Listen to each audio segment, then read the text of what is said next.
Shalom, selamat pagi Bapak Ibu Saudara-saudara yang dikasihi oleh Tuhan Yesus Kristus. Berjumpa kembali bersama saya Pendeta Eka di dalam renungan firman Tuhan pada hari ini, Senin 23 Agustus 2021. Sukacita dan damai sejahtera dari Tuhan kita Yesus Kristus kiranya menyertai dan memberkati Bapak Ibu Saudara sekalian. Di nama Tuhan.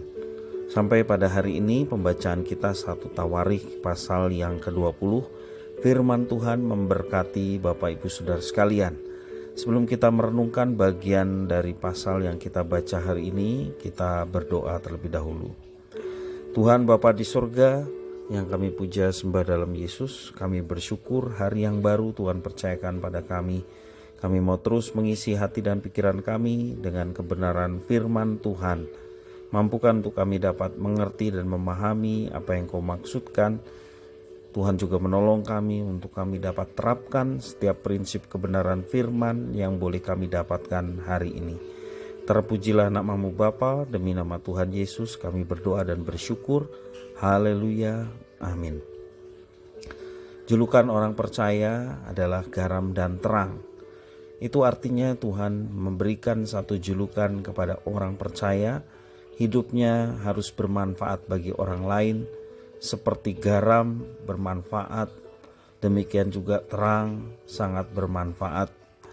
Sehingga kehidupan orang percaya boleh memancarkan terang Kristus dan menjadi faedah yang bermanfaat bagi orang-orang yang di sekitar. Terlebih supaya mereka pun boleh mendapatkan berkat dari Tuhan, berkat terbesar yakni keselamatan di dalam Yesus Kristus. Bapak Ibu Saudara-saudara yang dikasihi oleh Tuhan, dalam pasal 20 kitab Tawarikh ini kita belajar bahwa kemenangan dalam peperangan yang dialami oleh Daud ya dan pasukannya ini merupakan anugerah Tuhan yang luar biasa. Yoab berhasil mengalahkan Bani Amon dan kota Raba. Saya bacakan ayat yang pertama sampai yang keempat. Demikian firman Tuhan. Pada pergantian tahun, pada waktu raja-raja biasanya maju berperang, maka Yoab membawa keluar bala tentaranya, lalu ia memusnahkan negeri Bani Amon. Kemudian ia maju dan mengepung kota Raba, sedang Daud sendiri tinggal di Yerusalem. Yoab memukul kalah Raba dan meruntuhkannya. Sesudah itu Daud mengambil mahkota dari kepala raja mereka. Beratnya ternyata setalenta emas. Bertatahkan sebuah batu permata yang mahal dan itu dikenakan pada kepala Daud. Juga diangkutnya banyak sekali jarahan dari kota itu. Penduduk kota itu diangkutnya dan dipaksanya bekerja dengan gergaji, penggerak besi dan kapak. Kemudian juga diperlakukan Daud segala kota Bani Amon. Sesudah itu pulanglah Daud dengan seluruh tentara ke Yerusalem. Sesudah itu timbullah pertempuran melawan orang Filistin di Gezer. Pada waktu itu Sibkai orang Husa memukul kalah Sipai, seorang dari keturunan raksasa, dan mereka ditundukkan. Bapak Ibu Saudara-saudara, dalam teks yang saya baca tadi, Yoab berhasil mengalahkan Bani Amon dan kota Raba. Sehingga Daud bisa memperoleh mahkota emas bertatahkan batu permata yang dikatakan firman sangat mahal harganya. Demikian juga jarahan-jarahan lain yang begitu banyak serta penduduk Bani Amon yang dijadikan budak. Dikatakan juga Husai mengalahkan Sipai, seorang keturunan raksasa, dan menundukkan bangsa Filistin di Gezer. Nah, ada kata ditundukkan ya, sama seperti di dalam pasal 17 ayat yang ke-10 juga ada kata ditundukkan. Sejak aku mengangkat hakim-hakim atas umatku Israel, aku akan menundukkan segala musuhmu. Ya. Demikian juga kalau kita perhatikan Elhanan bin Yair dalam pertempurannya melawan bangsa Filistin berhasil membunuh Lahmi, saudara Goliat. Itu di dalam pasal 20 ayat yang kelima. Ya.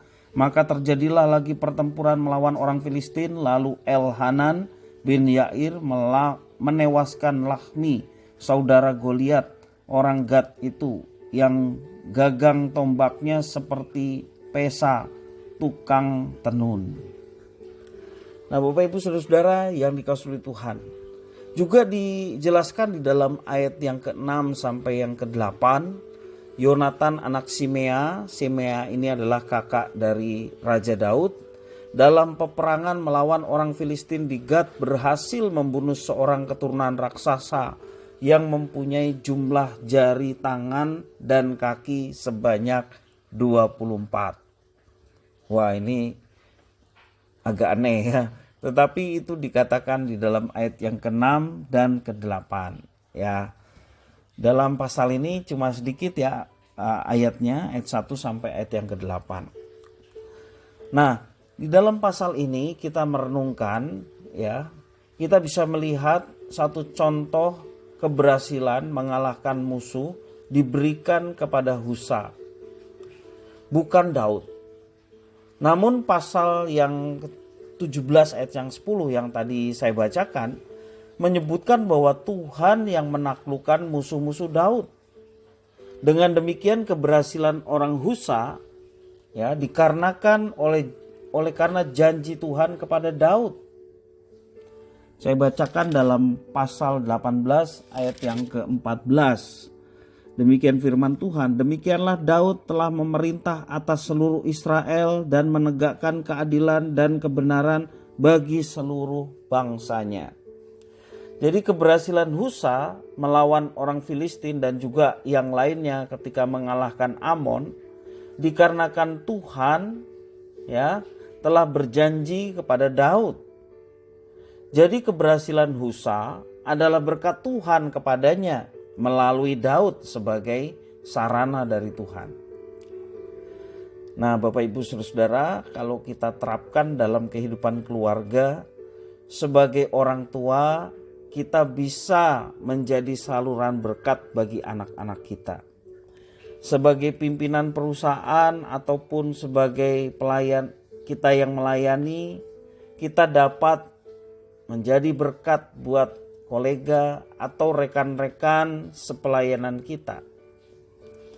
Jika anak-anak ataupun kolega atau juga rekan-rekan sepelayanan kita berhasil karena keberadaan kita, maka kita harus waspada munculnya kesombongan diri, walaupun itu perkara rohani.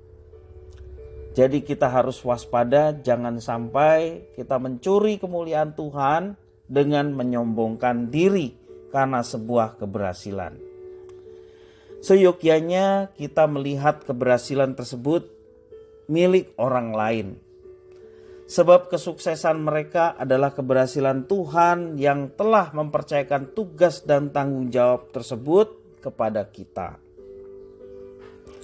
Bapak Ibu Saudara-saudara yang dikasihi oleh Tuhan, marilah kita menjadikan Tuhan sebagai pusat dalam kehidupan kita. Kristus menjadi sentral, kristosentris ya, sehingga kita dapat menjadi berkat dimanapun kita berada. Kalau pusatnya adalah Tuhan, maka dimanapun kita berada dan Tuhan izinkan kita berhasil, ya, kita boleh menjadi berkat bagi siapapun dan nama Tuhan dipermuliakan. Jika Tuhan memberkati orang lain melalui kita, hal itu menunjukkan salah satu bukti kemurahan Tuhan yang adalah Sang Pemberi berkat. Biarlah firman Tuhan menjadi berkat bagi kita sekalian. Amin. Mari kita berdoa. Tuhan Bapa di surga yang kami puja sembah dalam nama Tuhan Yesus, kami bersyukur atas firman Tuhan hari ini bahwa mengajarkan kepada kami untuk kami boleh menjadi saluran berkat bagi sesama kami. Terima kasih ya Tuhan atas pembelajaran yang baik.